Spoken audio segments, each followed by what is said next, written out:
Supreme court హెచ్చరించిన SIT అధికారులకు సిగ్గురాలేదు. చంద్రబాబు చెప్పిందే చట్టం అంటున్నారు. చిన్నబాబు రాసిన రెడ్ బుక్ రాజ్యాంగాన్నే తాము ఫాలో అవుతామంటున్నారు. రాజకీయ కక్ష సాధింపులో భాగంగా కీలకమైన నేతల్ని అరెస్టు చేస్తూ తమ శాడిజాన్ని చూపుతున్నారు. తాజాగా ఎంపీ మిథున్ రెడ్డి అరెస్ట్తో చంద్రబాబు చిన్నబాబుల పైశాచికత్వం పీక్ లెవెల్కు చేరినట్లయింది. వైఎస్ఆర్ కాంగ్రెస్ పార్టీ అధినేత వైఎస్ జగన్ను టార్గెట్ చేస్తూ ఆయన చుట్టూ ఉన్న కీలక నేతలపై రెడ్ బుక్ రాజ్యాంగాన్ని అమలు చేస్తోంది చంద్రబాబు కూటమి సర్కార్. అసలు లేని లిక్కర్ స్కామ్ ని ఉన్నట్లుగా చూపుతూ సంవత్సర కాలంగా చంద్రబాబు సర్కార్ తమ శాడిజాన్ని ప్రదర్శిస్తోంది.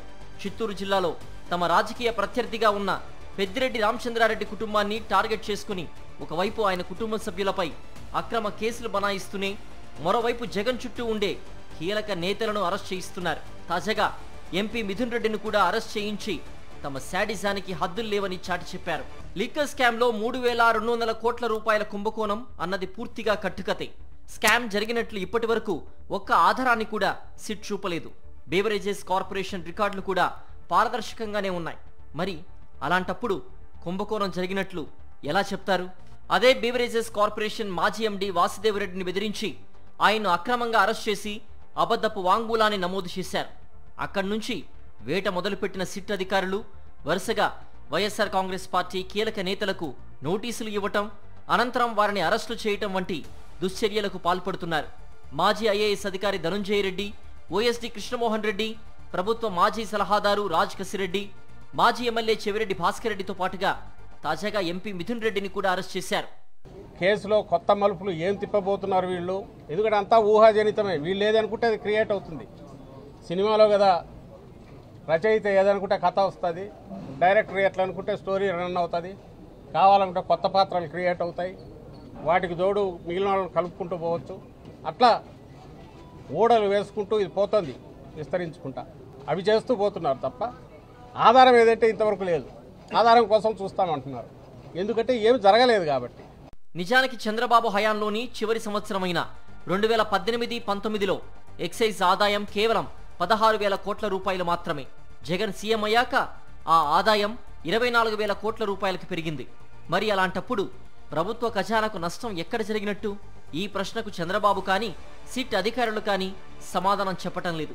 నిజానికి ఏపీలో అధికార దుర్వినియోగం, రాజకీయ కక్ష సాధింపులు యథేచ్ఛగా జరుగుతున్నాయని గతంలోనే సుప్రీంకోర్టు గుర్తించింది. ఇదే లిక్కర్ కేసులో అరెస్టైన వికాట్ సంస్థ డైరెక్టర్ బాలాజీ గోవిందప్ప సుప్రీంకోర్టును ఆశ్రయించినప్పుడు సుప్రీంకోర్టు ఈ వ్యాఖ్యలు చేసింది. దురుద్దేశాలు, రాజకీయ కక్ష సాధింపులు ఉన్నట్లుగా తమ దృష్టికి వస్తే న్యాయపరమైన పర్యవసానాలు కూడా ఎదుర్కోవాల్సి ఉంటుందని హెచ్చరించింది. అయినప్పటికీ సిట్ అధికారుల్లో మార్పు కనపడడం లేదు. ఇక హైకోర్టు కూడా ఇదే అభిప్రాయాన్ని వ్యక్తం చేసింది. ఈ కేసులో కొందరిని అరెస్ట్ చేసి వారితో వాంగ్మూలాన్ని తీసుకుని దాని ఆధారంగా సహనిందితుడిని అరెస్ట్ చేయరాదని కూడా చెప్పింది. పైగా పోలీస్ కస్టడీలో ఇచ్చిన వాంగ్మూలాలకు ఆమోద యోగ్యత లేదని కూడా హైకోర్టు చెప్పింది. కానీ సిట్ అధికారుల తీరు మారలేదు. ఇప్పటి వరకు అరెస్టైన 12 మంది విషయంలోనూ జరిగిందిదే. ఆంధ్ర రాష్ట్రంలో జరుగుతున్నటువంటి లా అండ్ ఆర్డర్ కంప్లీట్గా ఫెయిల్ అయిపోయిందని, దానికి సంబంధించినటువంటి అన్ని విషయాలు, అలాగే ఆంధ్ర రాష్ట్రంలో అంబేద్కర్ గారు రాసినటువంటి రాజ్యాంగం కాకుండా వాళ్ళు రాసుకున్నటువంటి రెడ్ బుక్ రాజ్యాంగం ప్రకారం పాలన నడుస్తుంది. దీనికి సంబంధించినటువంటి అన్ని విషయాల్ని ఎవిడెన్స్తో సహా మాట్లాడతామని తెలియజేయడం జరిగింది. చంద్రబాబు ప్రతిపక్షంలో ఉన్నప్పుడు మద్యం పాలసీపై విపరీతమైన విష ప్రచారం చేశారు. తన నేతలతో కాంపిటేటివ్ కమిషన్ ఆఫ్ ఇండియాకు ఫిర్యాదు చేయించారు.